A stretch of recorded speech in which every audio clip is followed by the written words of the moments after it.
Zelo sem vesela, da bo letošnji jazz festival Ljubljana odprl umetnik, tokalec Baby Günter Sommer, ki je nemškega rodu in ga spremljam že zelo dolgo, kako dolgo pravzaprav niti ni na mestu, da bi povedala.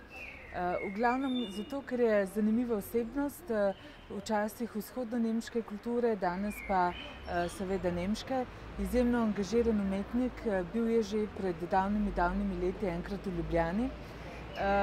Zanimalo me je predvsem vedno njegovo sodelovanje z najrazličnejšimi vzhodno-nemškimi pisatelji, kot so recimo Christa Wolf, ali pa zahodno-nemškimi, kot je Günter Grass.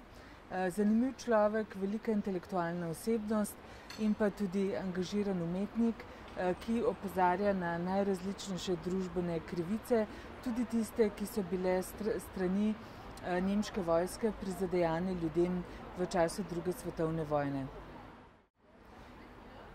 Cankarjev dom je letošnjem letu oziroma že lani postal upravljalec Parka Svete Evrope v Prešernovi cesti in ta Park Svete Evrope postaja vedno bolj naš. Zato bo tudi letošnji festival se razširil pred Cankarjev dom, kjer bodo različni koncerti, pa tudi programi za otroke, različne delavnice, prijetno druženje. Lani smo začeli tudi že z Bolšjim trgom, ki se lepo obnesel, kjer si lahko ljudje izmenjajo ali plošče ali kakšne druge nosilce zvoka ali knjige o džezu ali pokremljajo.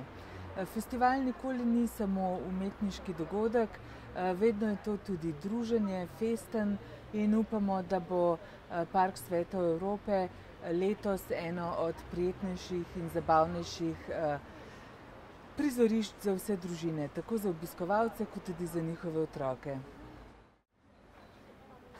Nosilci zvoka so seveda različni, tudi letos našo pasažo v Maximarketu poleg različnih inštrumentov, ki so izrezani iz papirja, krasijo vinilne plošče, tako kot lani. Te plošče so nam lani po zadnjem dnevu festivala ukradli oziroma odtujili, tako da so bili tatovi pravzaprav zelo vljudni, saj so jih izmaknili šele prvi dan po festivalu, ne pa tudi že med njim.